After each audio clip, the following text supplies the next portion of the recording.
지난 시간에 다항식이 뭔지에 대해서 알아봤고요. 다항식을 공부하기 위해서 필요한 용어들 몇 가지를 정리했었습니다.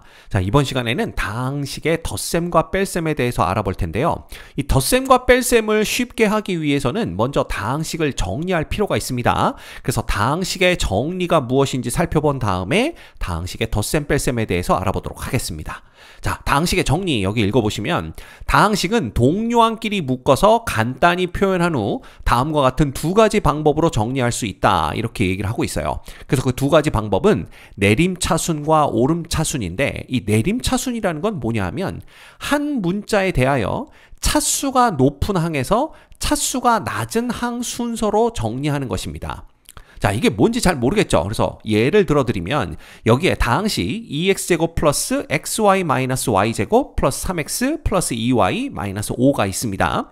자, 문자가 두 개 이상 등장한 다항식이 되겠죠. 근데 얘를 내림차순으로 정리하는데 이걸 누구에 대한 다항식으로 볼 거냐. 그래서 여기 봤더니 x에 대한이라고 나온 걸 봐서는 얘를 x에 대한 다항식으로 보겠구나 라는 거고요. 자, 이렇게 되면 내림차순이라는 것은 x의 제곱, 왜냐하면 지금 x 중에서 차수가 가장 높은 게 제곱 2차입니다. 그렇죠? 그 다음에 x제곱항이 등장을 하고 그 다음에 x항이 등장을 하고 그 다음 x가 없는 상수항이 등장이 하도록 이렇게 차수가 높은 항에서 차수가 낮은 항 순서로 정리하는 것을 우리는 내림차순으로 정리한다 이렇게 얘기를 해요. 자, 그런데 x제곱항은 하나밖에 없지만 x항, 즉 x의 차수가 1차인 항은 지금 두 개가 있는 걸 볼 수가 있습니다. 그래서 여기서 보시면 xy와 3x가 동류항이다 이렇게 볼 수가 있는 거죠.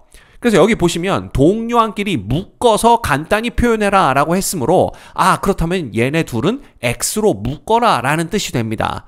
따라서 x로 묶어주면 어떻게 되냐면 y 플러스 3 이렇게 되는 거죠. 그런데 제가 뭐라고 말씀드렸냐 하면 이 다항식을 x에 대한 다항식으로 보게 되면 다른 문자, 즉 y라는 문자는 그냥 숫자 취급을 해버려라 라고 말씀드렸죠? 그러면 y 플러스 3이라는 건 x의 개수가 되고 개수는 되게 x 앞에 씁니다. 따라서 얘를 정리할 때는 이렇게 쓰는 게 아니라 y 플러스 3을 먼저 쓰고 그 다음에 x를 쓰는 게 일반적인 표현 방법이에요. 됐죠? 그래서 요렇게 정리를 해주라 라는 뜻이 됩니다. 자, 그러면 x항은 요렇게 정리가 됐고 그 다음 x를 포함하지 않는 상수항인데 자, 상수항은 여기 누구 있습니까? 마이너스 y제곱이 있고 그 다음에 2y가 있고 마이너스 5가 있는 거죠. 이렇게 상수항들은 동류항으로 보기 때문에 얘네들끼리 따로 묶어주는 겁니다. 그래서 이제 요걸 정리를 해주면 자, 가장 높은 차수인 2x제곱부터 적어주시고요. 그 다음은 1차죠.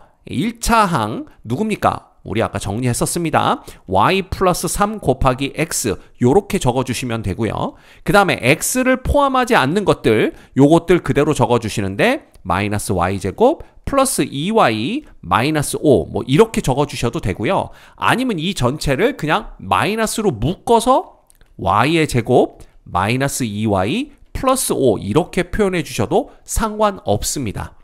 됐죠? 이렇게 되면 x의 2차, x의 1차, 그 다음에 상수항 이렇게 내림차순으로 정리가 된 걸 볼 수가 있는 거죠. 됐죠? 별거 없습니다. 자, 그 다음에 또다시 요 똑같은 다항식을 y에 대한, 즉 y에 대한 다항식으로 봤을 때 오름차순으로 정리해라 라는 얘기는 차수가 낮은 항에서, 그죠? 한 문자에 대하여 차수가 낮은 항에서 차수가 높은 항 순서로 정리하는 것을 의미합니다. 그러면 얘는 거꾸로 어떻게 되냐 하면 상수항이 먼저 등장을 하고 y의 1차항, 그 다음에 y의 제곱항 이런 식으로 등장하면 되죠. 왜냐하면 지금 y의 세제곱항은 존재하지 않습니다. 자, 그러면 상수항이다 라는 것은 y를 포함하지 않는 항들이니까 2x의 제곱, 그 다음에 3x, 그 다음 마이너스 5 이렇게 돼요. 그래서 얘네들을 먼저 적어주면 어떻게 되냐 하면 2x의 제곱 플러스 3x 마이너스 5 이렇게 되고요. 그 다음 y항, 그죠? y의 1차항들을 보시면 여기 있습니다. 또 여기 있는 걸 볼 수가 있죠. 이건 이제 동류항이 되는 거예요. 그러면 동류항은 묶어서 간단히 표현해라 이렇게 했는데 이때 묶을 때는 y로 묶어주면 되겠죠. 그러면 얘는 x 플러스 2 곱하기 y입니다. 왜냐하면 y에 대한 다항식으로 봤을 때 x는 숫자이기 때문에 x 플러스 2는 계수가 되고요. 계수는 대개 문자 왼쪽 앞쪽에 적어주는 게 일반적인 표현 방법입니다. 그래서 x 플러스 2의 y 이렇게 되는 거고 그 다음엔 누가 필요하냐면 y의 제곱이죠. 그래서 여기 마이너스 y 제곱항 이렇게 되는 겁니다. 됐죠? 그래서 이런 경우에는 우리가 이렇게 표현하기도 하지만 그냥 마이너스 y 제곱이다 이렇게 표현합니다. 그래서 상수항, 1차항, 2차항 순으로 차수가 낮은 항에서 차수가 높은 항 순서로 정리하는 것을 오름차순이다 이렇게 얘기를 합니다. 그래서 내림차순, 오름차순으로 정리하는 이유는 이렇게 정리를 해놔야만 다항식의 덧셈과 뺄셈을 좀 더 쉽게 할 수 있어요. 물론 정리를 안 한 상태에서도 할 수는 있는데 정리를 해놓고 보는 게 훨씬 더 계산 실수 없이 쉽게 덧셈 뺄셈을 할 수 있는 방법입니다. 그래서 반드시 내림차순, 오름차순이 뭔지 알고 계셔야 돼요. 됐죠? 자, 그러면 다항식의 덧셈과 뺄셈은 어떻게 하느냐? 다항식의 덧셈과 뺄셈은 다음과 같은 과정으로 계산합니다. 첫 번째, 괄호를 풀어 전개하고요.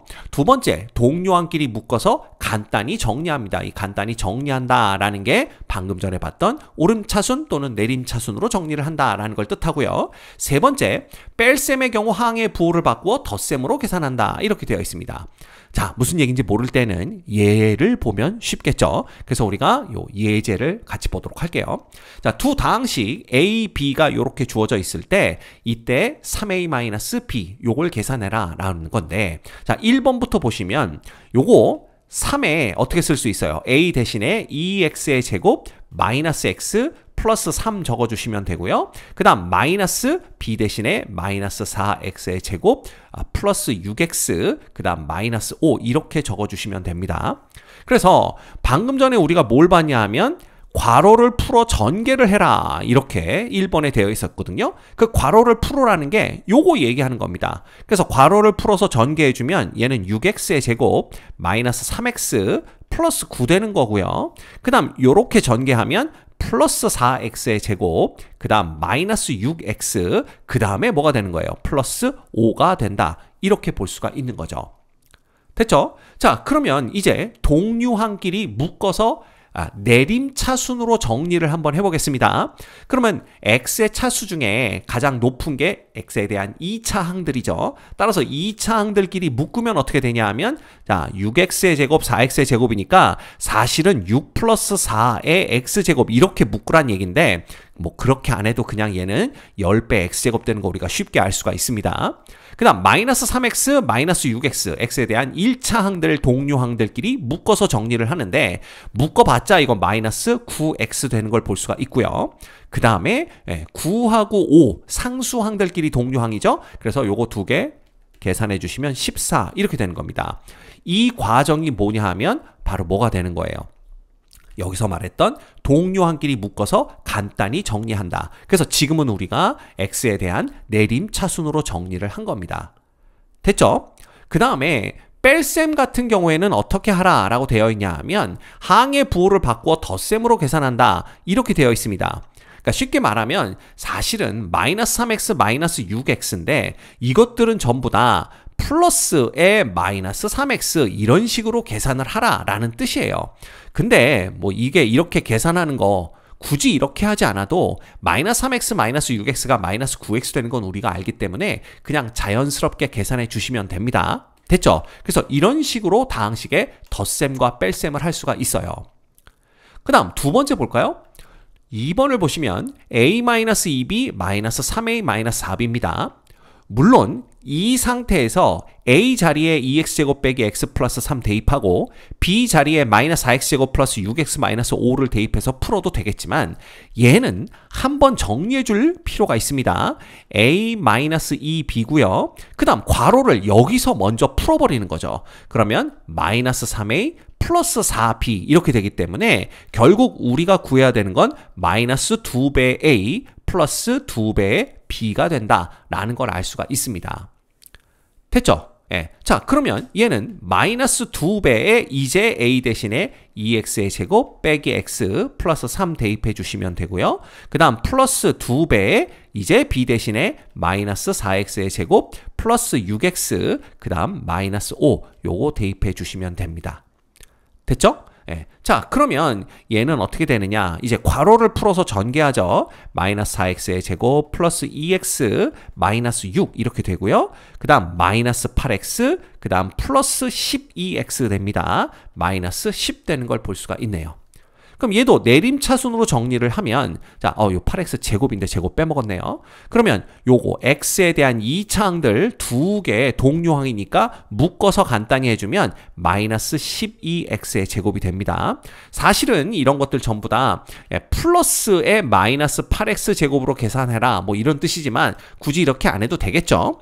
그 다음 2x 더하기 12x니까 얘는 14x 되는 걸 볼 수가 있고요. x에 대한 1차 동류항들끼리 묶어서 정리를 한 겁니다. 그 다음 상수항들끼리 정리를 해보면 마이너스 16 이렇게 되는 걸 볼 수가 있어요.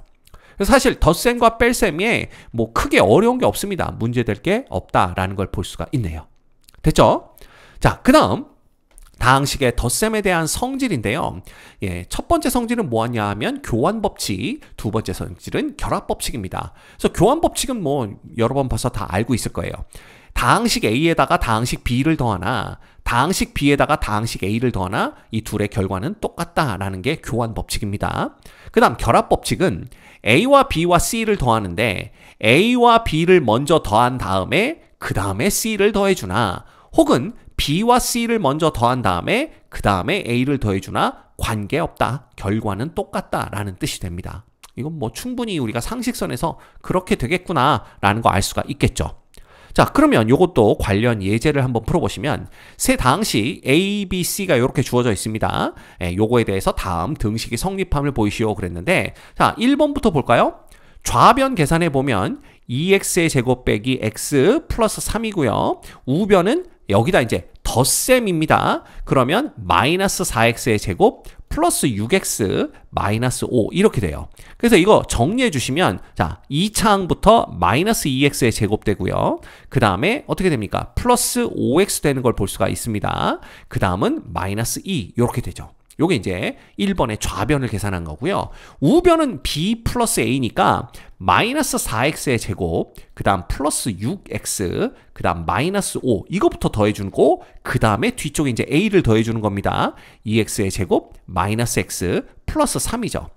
자, 이래봤자 동류항들끼리 묶어서 정리할 때 이쪽에서는 이제 x에 대한 2차항들 보는 겁니다.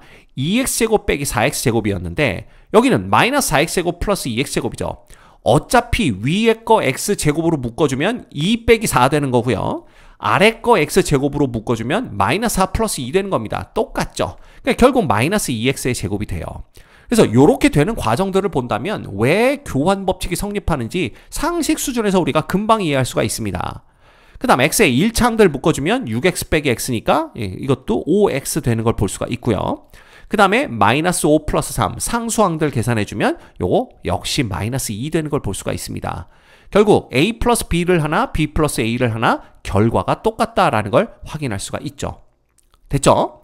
그 다음 두 번째 요거 이제 결합법칙이 성립하느냐 이걸 보라는 건데 자, 첫 번째 a 플러스 b부터 계산을 해보겠습니다. 근데 이미 a 플러스 b를 우리가 1번에서 계산을 했네요. 그럼 마이너스 2x의 제곱 플러스 5x 마이너스 2 여기에다가 c를 더해주는 겁니다. 플러스 8x의 제곱 플러스 7x 그 다음 마이너스 9 이렇게 되는 거죠.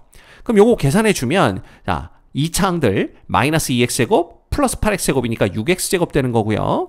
5x, 7x 1차항 정리해주면 12x 됩니다. 마이너스 2, 마이너스 9면 마이너스 11 이렇게 되는 걸 볼 수가 있네요.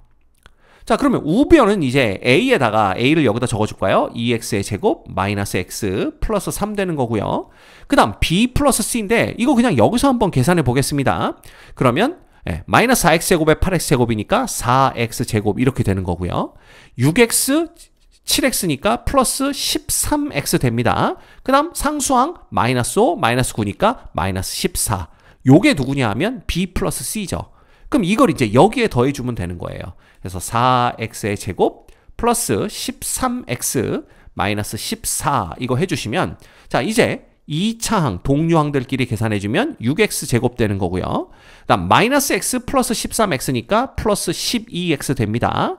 그 다음 플러스 3 마이너스 14니까 마이너스 11 이렇게 되는 걸 알 수가 있죠. 그래서 결과적으로 또 이 둘의 계산 결과가 똑같다라는 걸 볼 수가 있습니다. 이것도 이게 상식 수준에서 다항식의 덧셈과 뺄셈의 원리를 이해했다면 이 왜 결합 법칙이 되는지 우리가 상식 수준에서 이해할 수가 있겠죠. 그래서 여러분들이 기억하셔야 될 거, 다항식의 덧셈에 대한 성질, 교환 법칙과 결합 법칙이 성립한다라는 거 꼭 기억하고 계셔야 됩니다.